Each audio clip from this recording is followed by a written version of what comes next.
लद्दाख की पश्मीना बनाने का जो कल्चर है वो भी खत्म हो जाएगा। इसीलिए उत्तराखंड आज बारूद के ढेर पर खड़ा माना जाता है और लद्दाख के लोग ये बिल्कुल भी नहीं चाहते। उत्तराखंड में इन दिनों मूल निवास और भू कानून की मांग उठ रही है। अब सवाल ये आता है कि आखिर सरकार लद्दाख के लोगों की मांगों को पूरा क्यों नहीं कर रही है।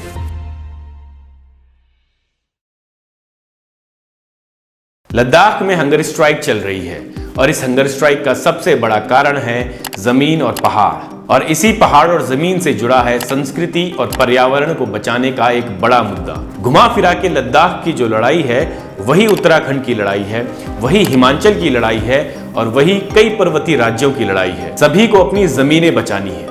अगर ऐसा नहीं होगा तो वहाँ की संस्कृति खतरे में पड़ जाएगी, वहाँ का पर्यावरण खतरे में पड़ जाएगा। ये आज मेरा दूसरा दिन का खात्मा है अनशन का। 3rd day of our climate fast. चौथा दिन शुरू हो रहा है, 5वां दिन है, 6ठे दिन के 7वें दिन का 8वां दिन शुरू हो रहा है, 9वें दिन के अनशन की शुरुआत है। 10th day, 11th day, 12th day, 13th day, 14th day, 15th day, 16th day of my climate fast.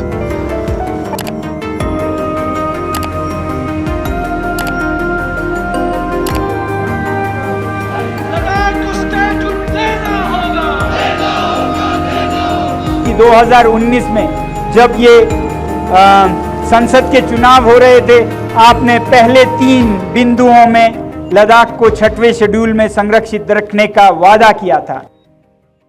Ladakh में कई लोग सोनम वांगचुक के साथ कई दिनों से भूख हड़ताल पर इसीलिए बैठे हैं ताकि वो लद्दाख को शेड्यूल 6 का दर्जा दिला सके।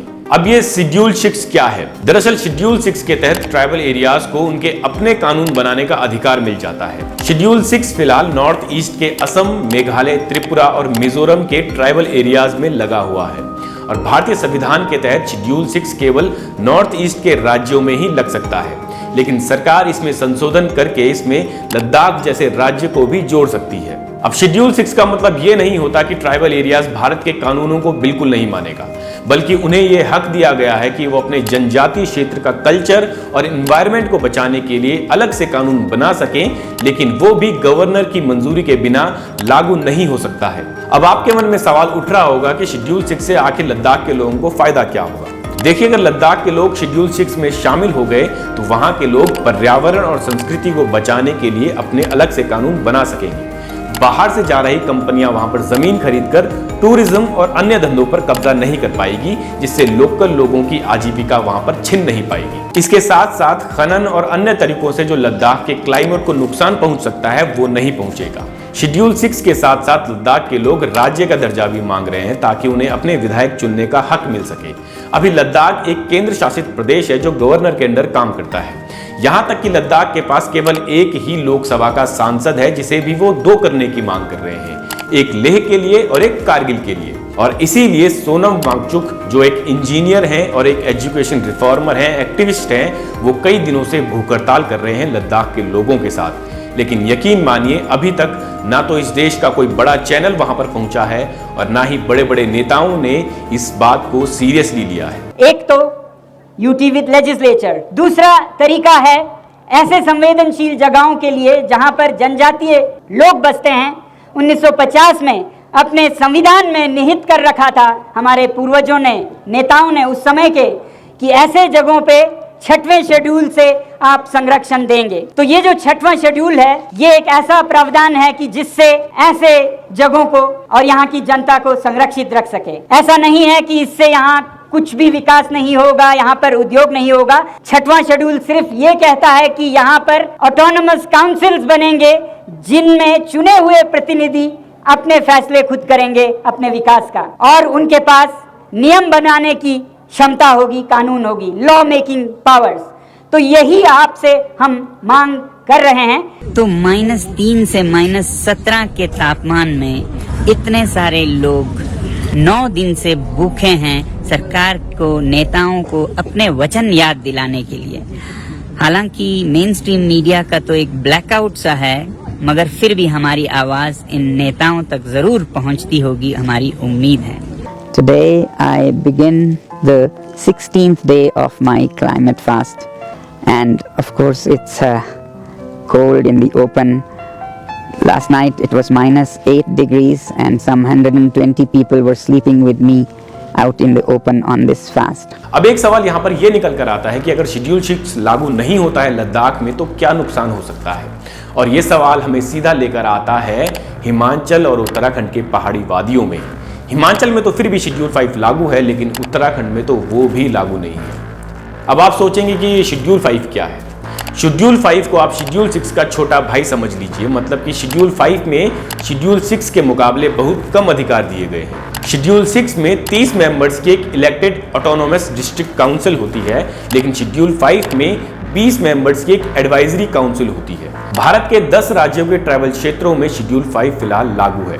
अब आगे बढ़ते हुए सवाल पर फिर से वापस आते हैं कि शेड्यूल 6 अगर लद्दाख में लागू नहीं होता है तो क्या नुकसान पहुंच सकता है। देखिए, पहाड़ी राज्यों की अपनी एक क्लाइमेट कंडीशन होती है और इसे अगर नज़रअंदाज किया जाए तो हमें ऐसे मंजर दिख सकते हैं। और सिर्फ यही नहीं, पहाड़ी राज्यों में शहरों जैसा बाजारीकरण अगर हो जाए तो वहाँ के पर्यावरण को तो नुकसान होगा ही, बल्कि वहाँ की संस्कृति, भाषा और वे ऑफ लिविंग भी प्रभावित होगी।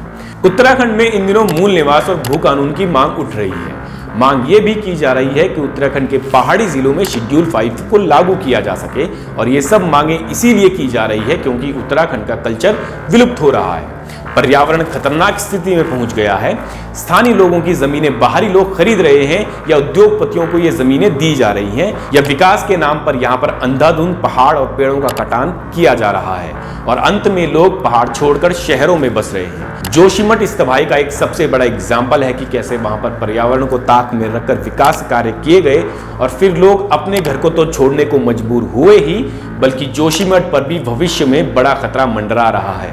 इसी तरह चार धाम की ऑल वेदर रोड ने भी पर्यावरण को भयंकर नुकसान पहुंचाया है। बांधों से पूरा उत्तराखंड भर चुका है। टिहरी बांध आज भले ही देश की बिजली की आपूर्ति को पूरा कर रहा है, लेकिन उत्तराखंड को इसने नुकसान भी पहुंचाया है। उत्तराखंड में पर्यावरण की स्थिति यह है कि यहाँ पर कभी भी कोई बड़ा भूकंप आ सकता है, मतलब कि पूरा उत्तराखंड एक बारूद के ढेर पर खड़ा है। आज उत्तराखंड के लोगों की जमीनें उनसे छिन रही है, यहाँ पर पलायन हो रहा है, यहाँ की भाषा और संस्कृति विलुप्त हो रही है, और ये सब हो रहा है क्योंकि यहाँ के पहाड़ों और जमीनों को बचाया नहीं गया, और यही बचाने की लड़ाई आज लड़ी जा रही है लद्दाख में। अब सवाल ये आता है कि आखिर सरकार लद्दाख के लोगों की मांगों को पूरा क्यों नहीं कर रही है। देखिए, लद्दाख में शेड्यूल 6 लागू होने से वहां पर विकास के कामों के लिए जमीनें नहीं मिल पाएगी, वहां की लाइफस्टाइल का बाजारीकरण नहीं किया जा सकेगा, और बड़े बड़े उद्योगपति लद्दाख में अपना धंधा शुरू नहीं कर पाएंगे। विकास उसी तरह जैसे मैंने आपको उत्तराखंड के बारे में बताया। उत्तराखंड में बड़े बड़े बांध बना दिए गए हैं, यहाँ पहाड़ों को काटकर चौड़ी सड़कें बना दी गई हैं, पहाड़ों को खोखला कर लंबी लंबी सुरंगें बना दी गई हैं, और ये सारे विकास के काम आपको जरूरी लग सकते हैं, लेकिन पर्यावरण की दृष्टि से ये बहुत खतरनाक है। इसीलिए उत्तराखंड आज बारूद के ढेर पर खड़ा माना जाता है, और लद्दाख के लोग ये बिल्कुल भी नहीं चाहते। देखिए, सरकार ने भी लोगों से कई सारे वादे किए, लेकिन वो वादे पूरे नहीं किए। यहाँ तक कि बीजेपी की सरकार ने चुनाव से पहले अपने मैनिफेस्टो में लद्दाख को शेड्यूल 6 की अनुसूची में शामिल करने का वादा किया था, लेकिन अब वो वादा पूरा नहीं किया जा रहा है। इससे आप ये समझ सकते हैं कि किस तरह चुनावों से पहले झूठे वादे करके राजनेता सत्ता में आते हैं। अब आप इस खबर को ही देख लीजिए। ये खबर 5 अप्रैल 2023 की है। मिनिस्ट्री ऑफ होम अफेयर्स ने राज्यसभा में बताया कि किसी भी इंडियन कंपनी और एमएनसीज ने लद्दाख में कोई इन्वेस्टमेंट नहीं की है, और किसी भी बाहरी व्यक्ति ने लद्दाख में जमीन नहीं ली है। अब इसी खबर के कुछ महीने बाद 19 अक्टूबर 2023 को इस खबर को पढ़िए, जिसमें सरकार ने लद्दाख में 20,700 करोड़ के सोलर पावर प्रोजेक्ट को मंजूरी दे दी है। अब आपको ये सोलर पावर प्रोजेक्ट वक्त की जरूरत लग रहा होगा, जैसे कि उत्तराखंड के बांध आपको वक्त की जरूरत लग रहे थे, लेकिन इन्हीं उत्तराखंड के बांधों ने यहाँ के पर्यावरण स्थिति को बहुत खतरनाक बना दिया है, और इसी तरह के दुष्प्रभाव लद्दाख के ट्राइबल लोगों पर पड़ रहे हैं। सोनम वांगचुक ने बताया कि वो ट्राइबल जो अपनी भेड़ बकरियों को चराते हैं और पश्मीना बनाने के लिए मशहूर हैं, इस सोलर पावर प्रोजेक्ट से उनके पशुओं के लिए चरने की जमीन खत्म हो रही है। यहाँ तक कि चाइना की तरफ से जमीन हड़प ली गई है, जिस वजह से इन लोगों को जानवर बेचने पड़ेंगे और मजदूरी करने के लिए बाधित होना पड़ेगा। हम चाहते हैं कि लद्दाख काम आए भारत के ऊर्जा ज़रूरतों को पूरा करने के लिए, मगर वो भी यहाँ के लोगों के फायदे और नुकसान को देखे बिना अंधाधुंध किए जा रहे हैं। 13 गीगावाट का प्रोजेक्ट घोषणा हुई है, और इसमें कितने चरवाहों के चरागे जा रहे हैं आपको अंदाजा है? अगर यहाँ के लोगों पे छोड़ते आप, अगर 6 शेड्यूल के अनुसार चंगपा समुदाय के लोगों पे छोड़ते तो वो सदा के रीति की तरह शायद पहाड़ों पे वो सोलर पैनल्स को लगाते, या ऐसे और मैदानों पे जहाँ चरागे नहीं हैं जैसे सेरचू, वहाँ कम से कम नुकसान होगा, मगर वहाँ ना लगा के अभी ये पांग में लगा रहे हैं जहाँ पर सबसे अच्छे चरागे कुर्बान हो जाएंगे। और कम नहीं, अभी जो ये पहला चरण है 13 गीगावाट का, इसी में कहा जाता है कि लगभग 150 स्क्वायर किलोमीटर का ज़मीन जाएगा। 150 स्क्वायर किलोमीटर, आपको समझ आ रहा है? अगर हम 1 किलोमीटर की चौड़ाई का 150 किलोमीटर लंबा लकीर खींचे तो वो पूरा ज़मीन इस सोलर एनर्जी, जो कि कोई औद्योगिक घराना स्थापित करेगा और जिसकी बिजली भारत के बाकी शहरों को जाएगी, जिसके लिए हमें खुशी है, मगर वो इस कीमत पर नहीं कि यहाँ के चरवाहे भूखे मरें।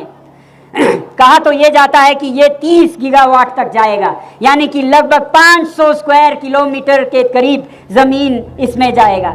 अब आप ही सोचिए कि अगर लोग अपने जानवर को बेच देंगे तो ये ना सिर्फ जॉबलेस हो जाएंगे, बल्कि लद्दाख की पश्मीना बनाने का जो कल्चर है वो भी खत्म हो जाएगा। ऐसे ही कई तरह के डर लद्दाख के लोगों को सता रहे हैं, जिससे भविष्य में न सिर्फ क्लाइमेट बल्कि कल्चर और लोग भी खत्म हो जाएंगे। कुछ इसी तरह की स्थिति आज उत्तराखंड में बनी हुई है।